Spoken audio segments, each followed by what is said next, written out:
Transcripts on, captions on, starting webinar in 3, 2, 1.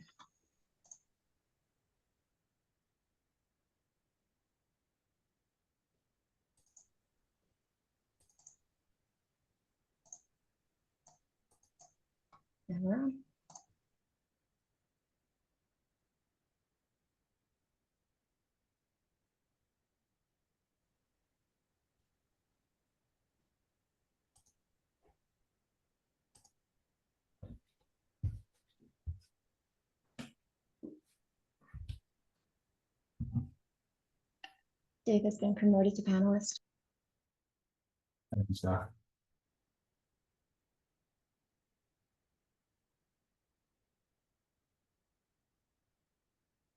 Mr. Chairman, if you would like, I can go ahead and do a roll call for quorum to kick us off. That sounds great. Thank you. Thank you, Mr. Chairman. Here. Commissioner Wallace, Excused.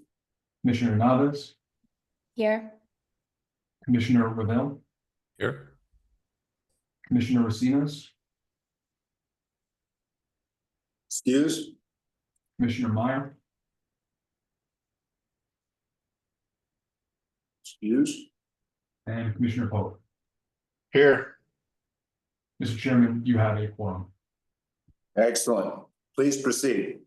Thank you, Mr. Chairman. So this will be a very tight and truncated meeting today. The goal for our discussion is to review the work that the blockchain selection working group has performed in regards to scoping blockchains that will be in scope for our upcoming procurement exercise. So what I will do is it's all virtually. I'll pull up a memo that I put together that will summarize the effort here. We will go through at a high level the criteria that we've created. And by we, I mean the blockchain selection working group, which is a commingling of our commissioners, subject matter advisors, and the team members of the agency itself. We will go through the results and recommendations. And if we are in good shape at the end of that presentation, we can, or the commission rather, can vote as to whether we can keep several blockchains in scope for our upcoming procurement exercise. Again, this is all being done in anticipation of rolling out requests for qualification on Thursday of next week, the 21st of our next monthly meeting. So I will go ahead and just proceed. On my screen, which I hope is being shared, which it is not because we came out of the practice session, so I will pull this back up. And zoom in so we can see. So, as noted, the working group has put in a lot of effort to draft criteria and apply them to blockchains that we thought would be potentially in scope for our work.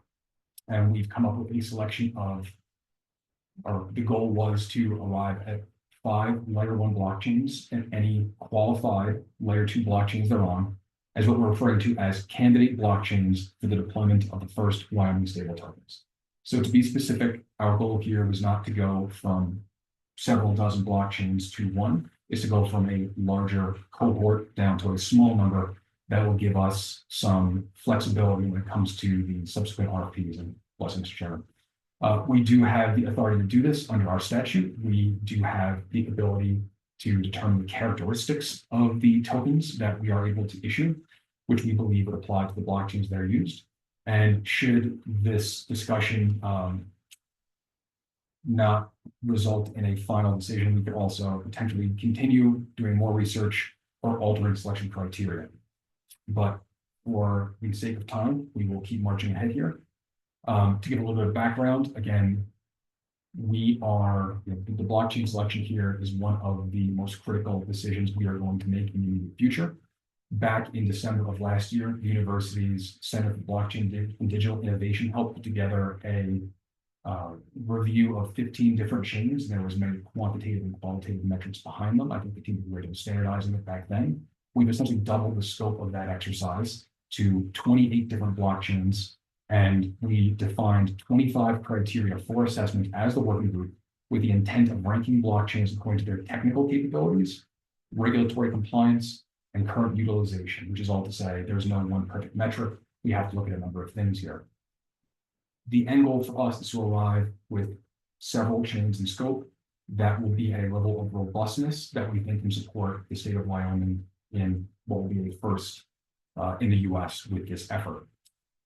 The working group's recommendation is again to include 5 layer 1 blockchains and 4 qualified layer 2 blockchains thereon as candidate blockchains that will be in scope for the Commission's upcoming procurement process, i.e. request for qualifications.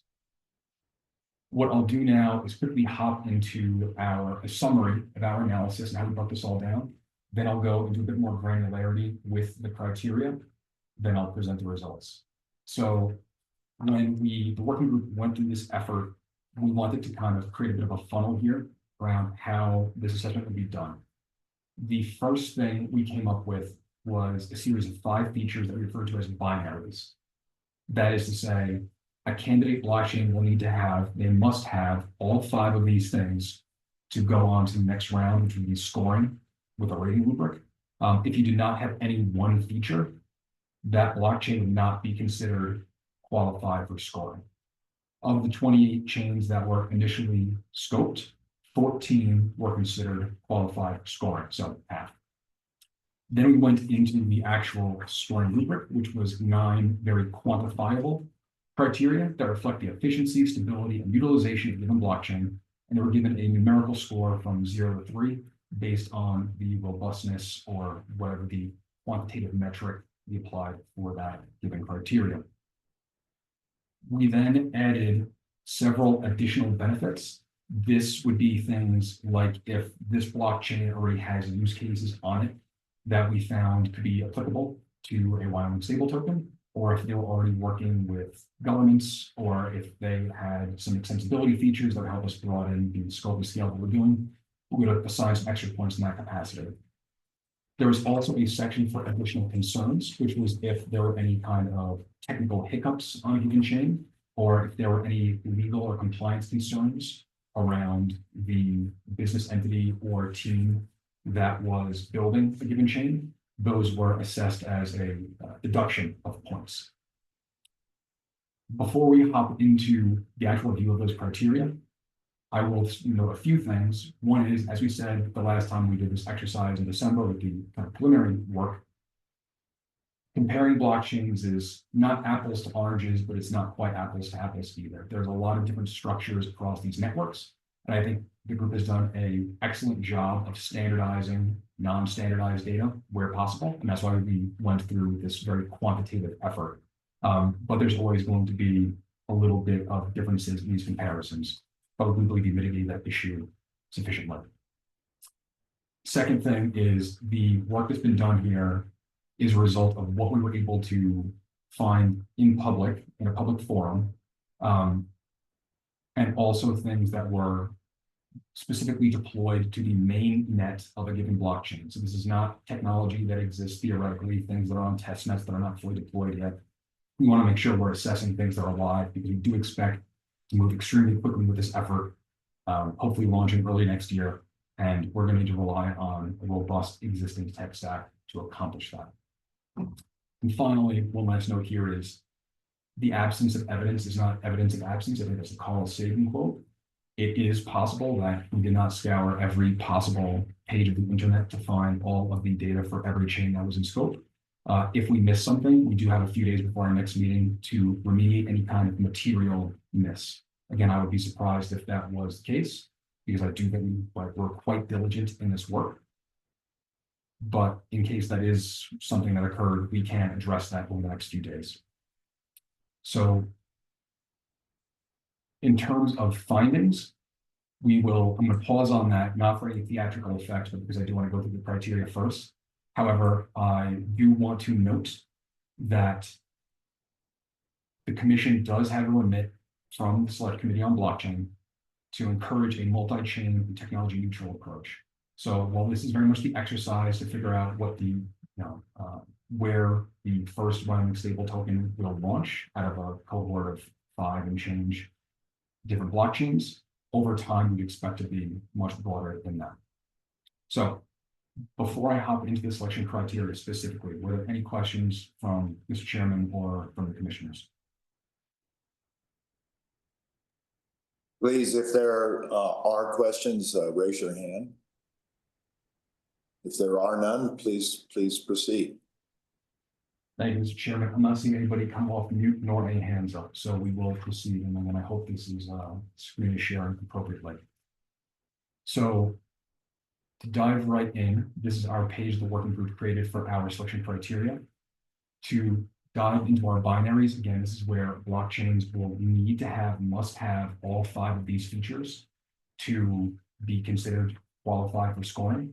Those would be a public and permissionless network, which means that any user could hypothetically come along, start transacting on a given chain, and start building on a chain, whether that's a decentralized application or beyond that. We wanted to make sure we can resolve somewhere that has open access. And I say resolve because the second criteria here is some manner of permission onboarding. We know that we're going to have a stronger compliance framework and expectation put on us. And part of that may require us to have a structure which could have more than one chain or some kind of permission to onboarding for people to on and offboard a Wyoming stable token. So we need both of those things. That's one of the second thing we assessed. Third is a transparent supply.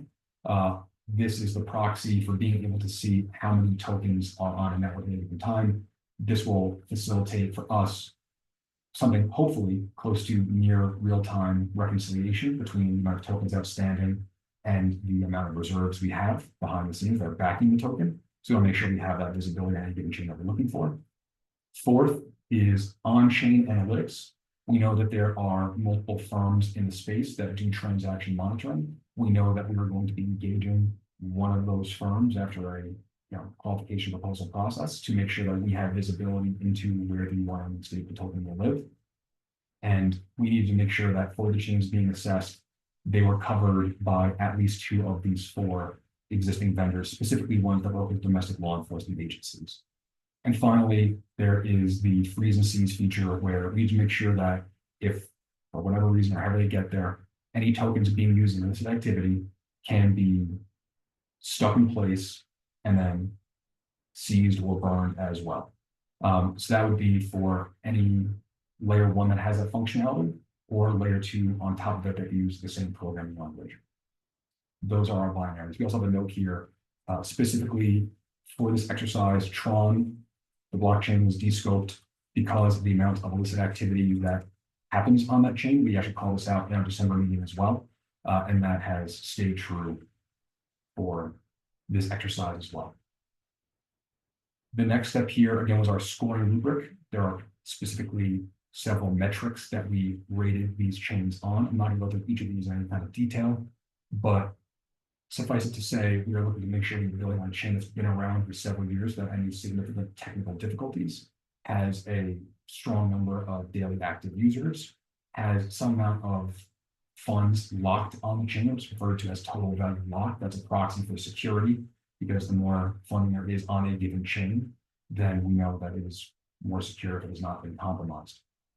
We looked at stable token or stable coin market capitalization, transactions per second, fees per transaction, block time, transaction finality, and we also awarded points for any organization that was domiciled in the state of Wyoming, because that came from the legislature and got our funding earlier this year.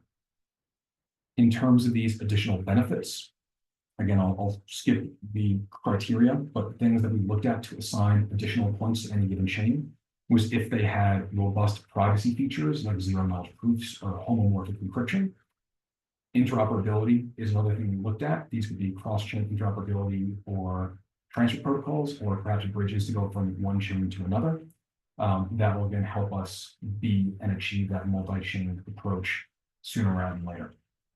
Smart contracts and programmability.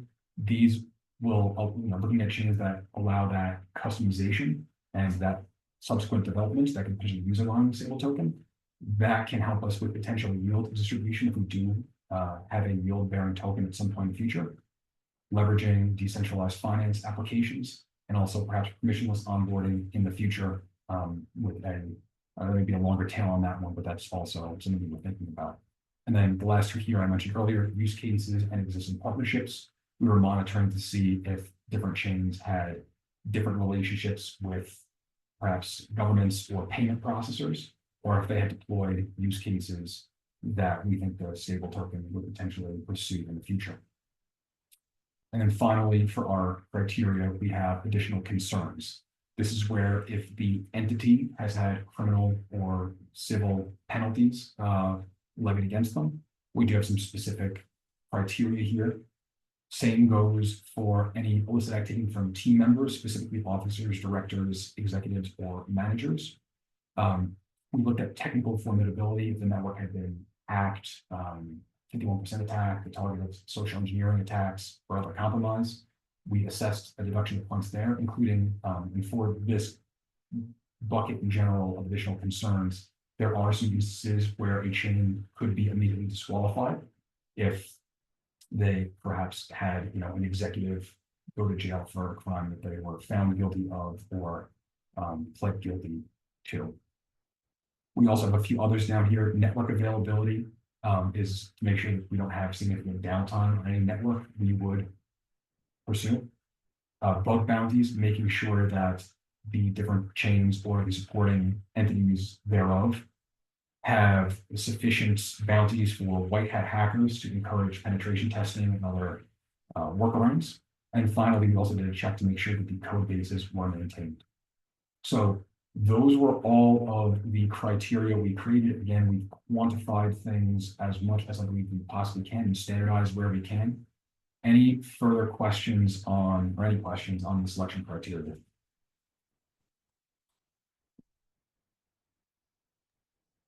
There are no hands raised, Anthony. Please. Seeing the same, Mr. Chairman, thank you. So what I'm going to pull up now is the actual scoring of these different chains. One thing I will say is we are, before we even dive into this, we are looking to push all of this data live. We think it's important that we are being transparent about how we did this assessment.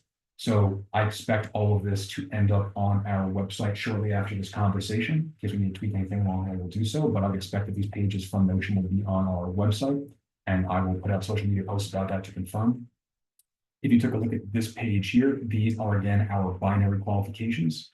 If we were to scroll down a bit and let's say use Avalanche as an example, you can see that it is a public and permissionless network. We've got a link to its internal documents. We know that Avalanche supports customizable subnets that can give us permissioned onboarding as well. In addition to the public and permissionless network, they sync up together. There is a transparent supply. I've linked to the block explorers for these different chains so people can see in real time what's happening on a given chain. On-chain analytics is a check mark. Again, if they hit 2 of the 4, they made the cut here. And then again, there is the freeze and seize capabilities. For some of these, we used the Paxos smart contracts for their own stable token USDP and the PayPal stable token PYUSD with which both have that ability. So when we had chains that were compatible with Solidity, which is the Ethereum virtual machine, EVM compatible, those were also qualified under the freeze and seize. And additionally, some of these chains may have their own customizable frameworks. Again, I'm not going to go through all of these. A lot of work went into all of these, and there are citations for every determination in here, which I think is an important point. And I'll just kind of scroll through them so you can see some of the chains that were in scope. Alio, Algorand, Arbitrum, Avalanche, Base, Binance, Canton Network, Cardano, Cosmos, Infinity, also known as the Internet Computer, EOS, Ethereum, Hedera, Immutable, Lightning, Liquid, Monero, Near, Optimism, Polkadot, Polygon, Ripple, Solana, Stacks, Stellar, Sui, Tezos, and Zcash. So with that mouthful out of the way, I will quickly go to the summary table here, which is our scoring rubric. So these are the 14 chains that we determined hit those 5 binary criteria. These will be Solana, SWI, Polygon, Ethereum, Arbitrum, Avalanche, Base, Stellar, Binance, Algorand, Hedera, Optimism, Tezos, and Cosmos will all qualify for scoring.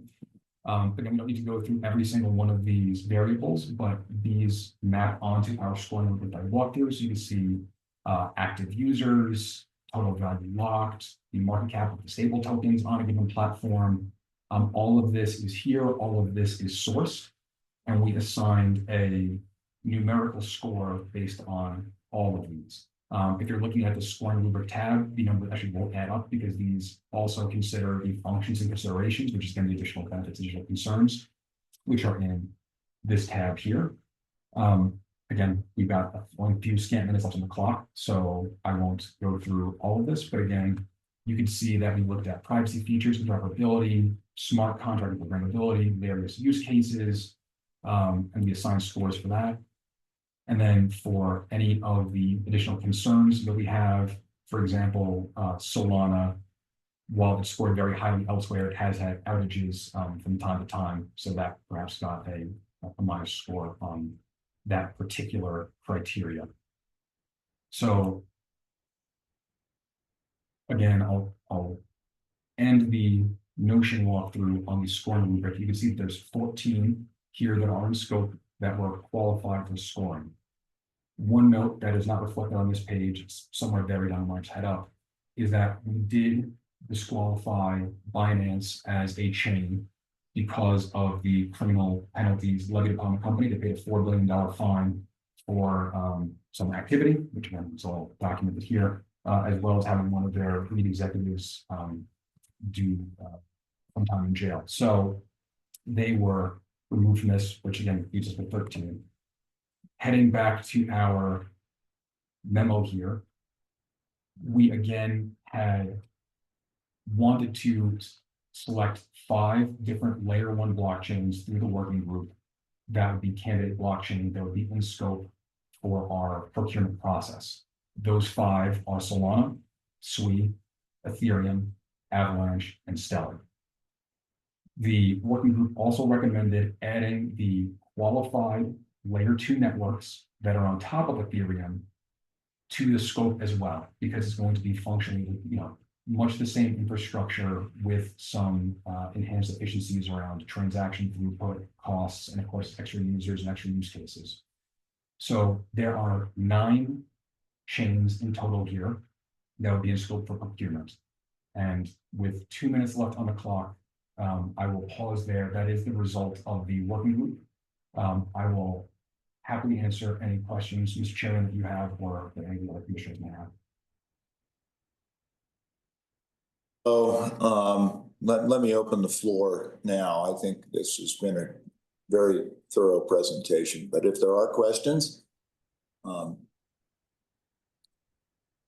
or comments.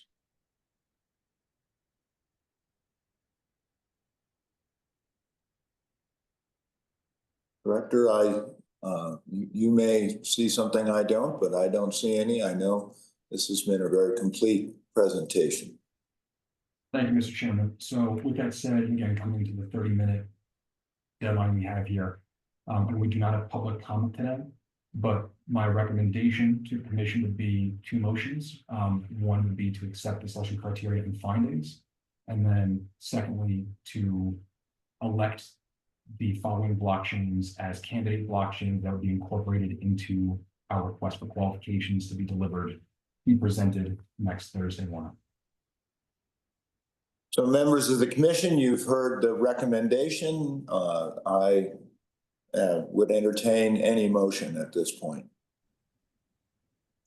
I'll make a motion to approve the director's recommendations. Governor, and I don't know if we need to make separate motions or if we can consolidate it into one, but I will so move. Commissioner, it might make sense to do separate motions, so. Okay, so I'll move on the first recommendation to accept the selection criteria and findings. Mr. Chairman, David Pope here. I will second that. Been moved by Commissioner Naves and seconded by Commissioner Pope. Is there any discussion?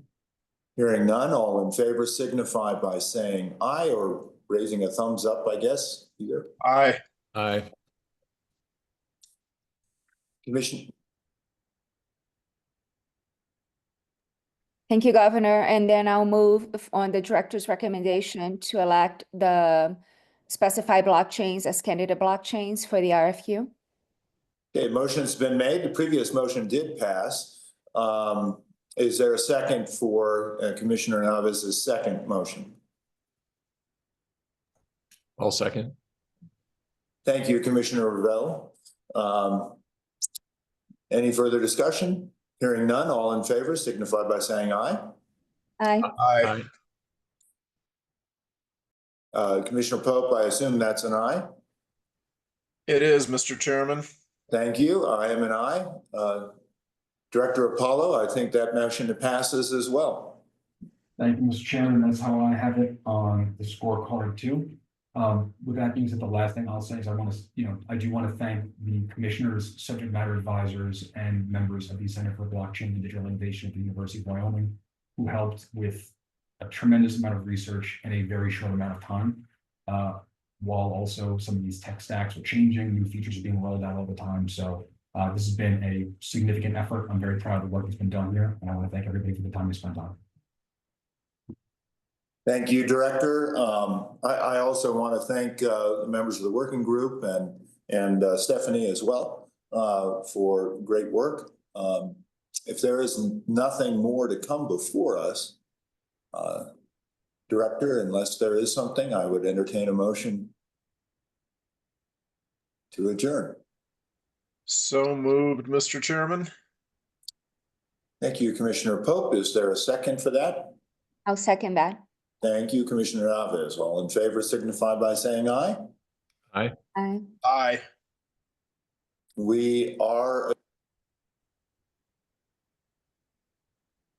Thank you. Mr. Chairman, I think you went mute for a second there, but I do believe you are adjourned. So I will ask Stephanie to end the call. Thank you all for your time. Thank you. Thank you, everyone.